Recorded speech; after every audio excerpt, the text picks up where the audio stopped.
Hey there, Jim Gaffigan, Industrial Insight. As you know, I've been shooting some videos about my quest to finally break 70 after 38 years of playing. And as you'll remember, I shot a series of 5 videos where I talked about the 5 reasons why I believe I've never done it. And actually, I played a few holes during those videos and I was absolutely horrified at what I saw.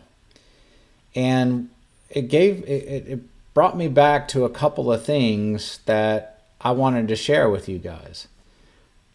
So I've been told for quite a while that I ought to consider shortening my swing. And it's been by people who I've paid to coach me. And I've never done it.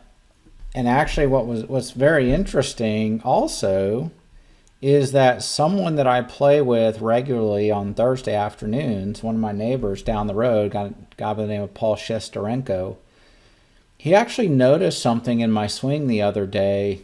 Matter of fact, a few days before I shot this video, that I kind of blew off, in all honesty, because it's a fault that I know I've had for a long time and it's never really cost me.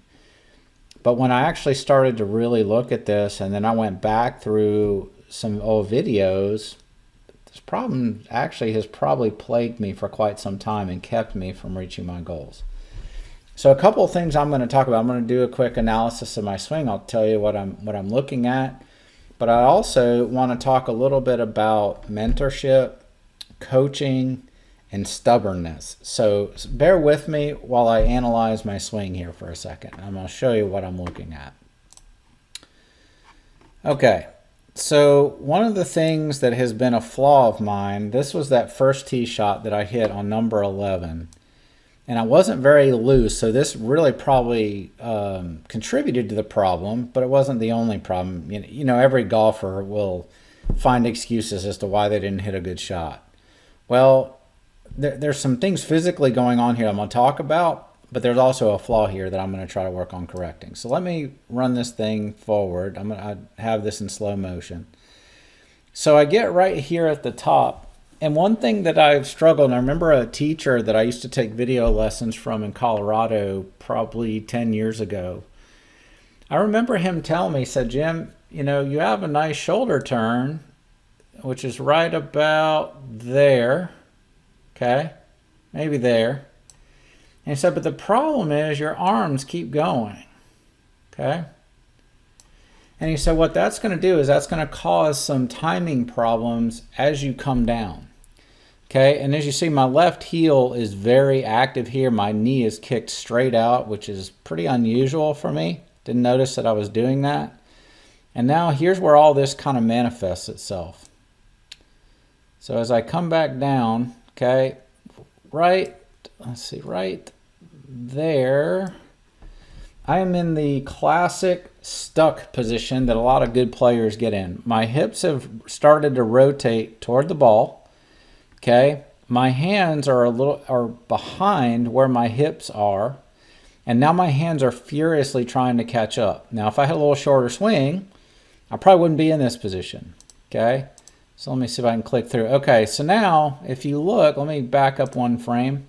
If you look at my right foot here. Okay, let me back up just a little bit more. Okay, my right foot is starting to come off the ground there, but okay, there it is. It's on the ground. Okay, then it starts to lift, the heel lifts. Then it starts to slide forward, and here's where I got really horrified. Right before impact, my right foot has slid back away from the ball and toward my left foot. And I am really stuck right here. There is no choice for this ball to go right, which it did. It went right and went weak compared to the way I usually hit the ball. So sure enough, my hands are trying to furiously catch up. It got reasonably square right there, but look at my right foot here. Way away from where it was. Back up, off the ball. This is not the position that I need to get in. So I started kind of looking back, and I know my right foot has moved and slid up during the through swing for a really long time. Here's a kind of a grainy video from Facebook, 2009. I actually hit this ball pretty solid. Hit it about 290 yards. But you watch my right foot, and again, I've swung too much. But here it's not as far back at impact. Okay, you see it gets there, but it's well after impact. So I've always done this. So let me tell you what I'm working on. So here's the 2009 with a 9-iron. I'm parallel. This was back 2014. It's a little bit better. Okay, this was literally shot. That was the swing, my intro swing to the video for data quality. And you can see it's kind of at an angle, but this was the next day. I said, I'm still turning too much. This is really a lot closer to the position I'd like to be with it. This is with a 7-iron. I'd like to be right about here, maybe with a driver. And I think it's going to really get my timing right. Now, why is all this important, and why am I bringing this up to you, and what does this have to do with something that I would post on LinkedIn? Well, really what it comes down to is someone who I trust and who I'm friends with, who's used to watching me do things, pointed out a flaw, and I tried to brush it off. I'm a little stubborn, in case you guys don't know, and I'll be honest, it's a blessing and a curse in that I'm very stubborn. I don't listen to a lot of people. I don't let a lot of people in my inner circle and tell me things that they're seeing. In this case, I listen because I trust Paul. I trust what he's telling me. So, I think a lot of entrepreneurs and a lot of business leaders are probably pretty stubborn. It's pretty hard to tell them things. I'm one of those. So the thing that I would ask you and ask you to ask yourself is your stubbornness preventing you from getting to the next level in your career or in anything you're trying to do? And I guarantee you, I have some of these in business. I guarantee you there's people that have tried to give me advice in business. If I had taken it, probably would have done better. But that's neither here nor there. And the other thing is do you have a good coach? Do you have somebody you trust that can tell you when you're doing things wrong, and really mentor you? They've been there, they've studied, and they know, and they can help you through those things. So don't be too stubborn. Find a good coach or a good mentor to help you through your career. I think that'll help.